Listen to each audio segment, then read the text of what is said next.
2026 সালের প্রথমার্ধে নির্বাচনের আভাস প্রধান উপদেষ্টার। এ নিয়ে এটি নিউজের নিয়মিত আয়োজন আমাদের কথা অনুষ্ঠানের আজকের পর্ব। আপনাদেরকে স্বাগত জানাচ্ছি আমি সাইমম জান্নাত। এ বিষয়ে জনসাধারণের মতামত শুনব, তবে তার আগে চলুন দেখে আসি এটি নিউজে প্রচারিত একটি প্রতিবেদন।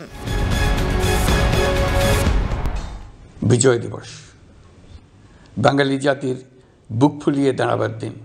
অন্তর্বর্তী সরকারের কাছে ঘুরে ফিরে সকল চাওয়ারই একটি শেষ কথা, সেটি হলো নির্বাচন কবে। এ নিয়ে সবচেয়ে বেশিবার এই প্রশ্নই শুনতে হয়েছে প্রধান উপদেষ্টা ডক্টর মোহাম্মদ ইউনূসকেও। বিজয় দিবসের সকালে জাতির উদ্দেশ্যে ভাষণে তিনি জানালেন, কিছু সংস্কার এবং ভোটার তালিকা হালনাগাদ করে 2025 সালের শেষের দিকেই নির্বাচন হতে পারে, আর প্রত্যাশিত সংস্কার সেরে নির্বাচন চাইলে আরও 6 মাস সময় বেশি লাগতে পারে। আমাদেরকে যদি, আবার বলছি, যদি অল্প কিছু সংস্কার করে ভোটার তালিকা নির্ভুলভাবে তৈরি করার ভিত্তিতে নির্বাচন সম্পন্ন করতে হয়, তাহলে 2025 সালের শেষের দিকে নির্বাচন অনুষ্ঠান হয়তো সম্ভব হবে।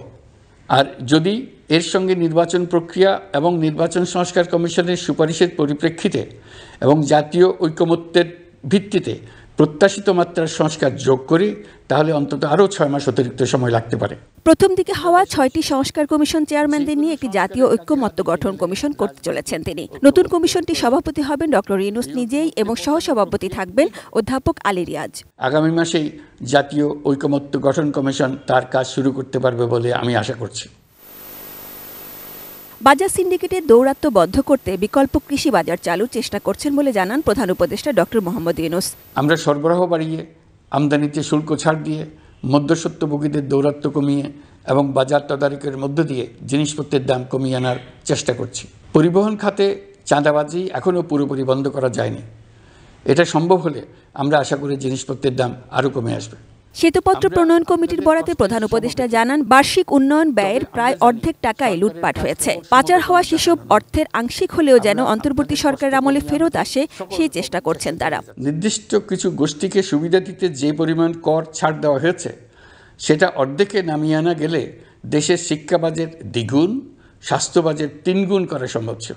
গুম কমিশনের প্রতিবেদনের নৃশংসতার বর্ণনা উঠে এসেছে বলে জানান প্রধান উপদেষ্টা, যা ঐতিহাসিক দলিল হিসেবে অমর হয়ে থাকবে বলে মনে করেন তিনি। এই প্রতিবেদন পড়ার আগেই আপনাদেরকে সাবধান করে রাখি, এটা একটা লোমহর্ষক প্রতিবেদন।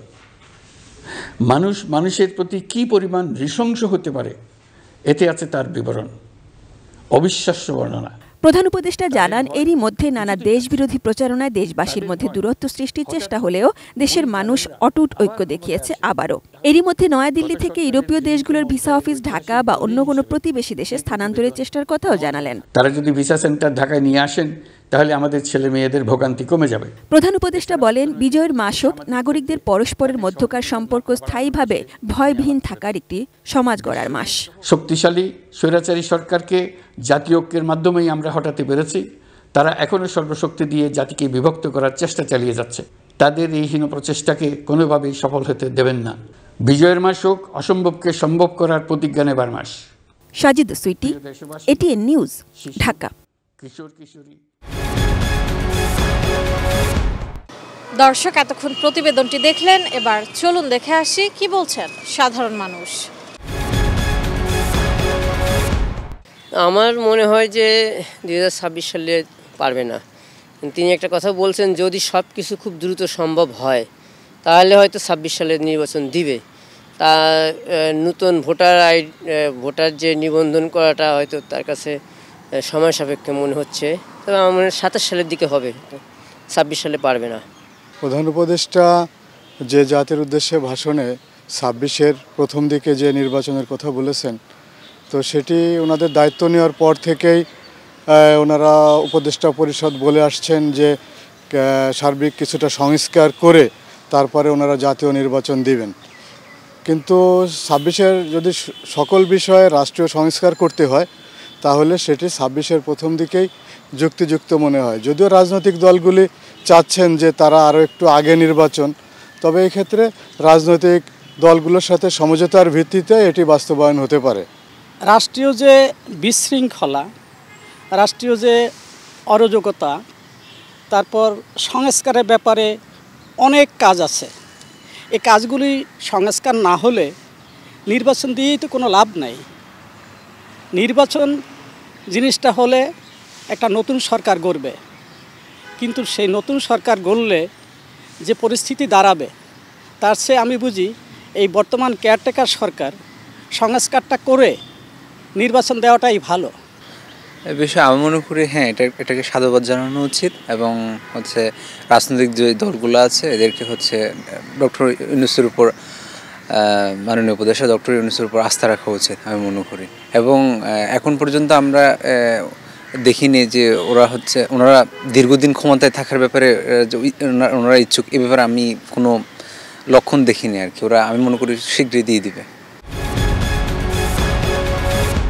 প্রিয় দর্শক, কুষ্টিয়া থেকে আমি শরীফুল ইসলাম। আমাদের কথা অনুষ্ঠানে আপনাদের স্বাগত জানাচ্ছি। প্রধান উপদেষ্টা গতকাল জাতির উদ্দেশ্যে ভাষণে বলেছেন নির্বাচন আগামী 2025 সালের শেষে এবং অথবা 2026 সালে প্রথমে অনুষ্ঠিত হবে। চলুন শুনে আসি এ নিয়ে সাধারণ মানুষ কি বলছেন। এই সরকার ভোট নির্বাচন তফসিল ঘোষণার আগে পদত্যাগ করে যদি তত্ত্ব শর্মা নির্বাচন হয়, তাহলে যদি সুষ্ঠু নির্বাচন হয়, জনগণ আগে ছোটোবেলা আমরা ভোট দিতাম উৎসবীদের মতো, ভোট দিতাম আজ ভোট আছে সেই উৎসবটা বিগত 20 বছর ধরে কিন্তু নাই প্রায়। তো এখানে সুষ্ঠু নির্বাচনের মাধ্যমে আবার গণতন্ত্র সরকার প্রতিষ্ঠা হবে, দেশ সুশাসন প্রতিষ্ঠা হবে, জনগণ ভোট দিতে পারবে এই আশাবাদ এবং আমরা আশা করব এটাই এই প্রধান উপদেষ্টা বা তত্ত্ব সরকার কাছে আমাদের প্রত্যাশা। ধন্যবাদ জানাই বর্তমান সরকারের প্রধান উপদেষ্টা ডক্টর মোহাম্মদ ইউনূস স্যারকে। উনি আমাদের এই জাতির উদ্দেশ্যে যে বক্তব্য দিয়েছেন নির্বাচন সম্পর্কে, সেটা আমাদের মনে একটা স্বস্তির আশা জাগিয়েছে। আমি আশা করি সমস্ত রাজনৈতিক দল তাদের রাজনৈতিক কার্যক্রম পরিচালনা করবে এবং তার মাধ্যমে একটা সুষ্ঠু নির্বাচন অনুষ্ঠিত হবে, সেটা আমাদের প্রত্যাশা। কালকে ডক্টর ইউনূস স্যারের যে ভাষণ বা বক্তব্য আমরা স্বাগত জানাই। যে বিগত দিনে যে নির্বাচনের যে লয়ছয় হয়েছিল, সাধারণ জনতা বা জনগণ ভোট দিতে পারছিল না, সেইখানে ডক্টর ইউনূস স্যার আসার পর যে ভোট হওয়ার যে আশ্বস্ত করেছে যে 25 সালের প্রথমে শেষের দিকে বা 26-এর প্রথম সপ্তাহে বা তার খুব দ্রুত নির্বাচন দেবে, তার জন্য ডক্টর ইউনূস স্যারকে আমরা স্বাগত জানাই। বিগত আমলে যারা আমরা ভোট দিতাম, মানে ভোট দিতে পারতামই না, ভোট তো দিনের ভোট রাতে হতো, জানতামই না কখন ভোট হতো, পরে জানতাম যে ভোট হয়ে গেছে। তাই অনেক ধন্যবাদ ইউনূস স্যারকে যে খুব দ্রুত সংস্কারকে ভোট দেওয়ার জন্য। জনগণ চাই খুব দ্রুত একটা সুষ্ঠু নিরপেক্ষ ভোট। আমরা এর প্রত্যাশা অনুযায়ী চাচ্ছি যে একটা সবাই অংশমূলক একটা ভোট হোক। আমাদের কথায় রংপুর থেকে স্বাগত জানাচ্ছি আমি শাহরিয়ার মিম। গতকাল বিজয় দিবসে অন্তর্বর্তীকালীন সরকারের প্রধান উপদেষ্টা ডক্টর মোহাম্মদ ইউনূস জানিয়েছেন 2025 সালের শেষের দিকে কিংবা 2026 সালের প্রথমের দিকে জাতীয় নির্বাচন অনুষ্ঠিত হবে। এ নিয়ে কী ভাবছে রংপুরের সাধারণ মানুষ, চলুন শুনে আসি। 25-এর শেষে বা 26-এর শুরুতে প্রধান উপদেষ্টা নির্বাচন দেওয়ার ঘোষণা করেছে। তো বিষয়টাকে আমি খুবই পজিটিভলি নিচ্ছি, কারণ একটি দেশ চালানোর জন্য দেশে যে অরাজকতা সৃষ্টি হয়েছে এবং এই দেশ চালানোর জন্য দেশ সঠিকভাবে পরিচালনা করার জন্য আমি মনে করি যে একটি রাজনৈতিক দলের আন্ডারে দেশটি আসার জন্য বা আসাটা খুব দরকার।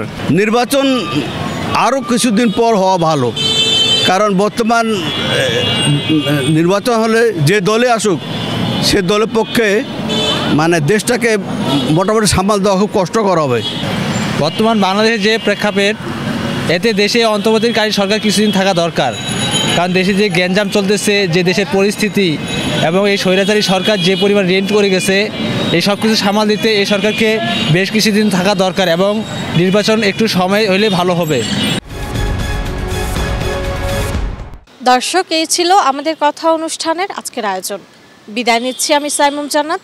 দেখা হবে আগামী অনুষ্ঠানে। ততক্ষণ পর্যন্ত সুস্থ থাকুন, সুন্দর থাকুন, চোখ রাখুন এটিএন নিউজের পর্দায়।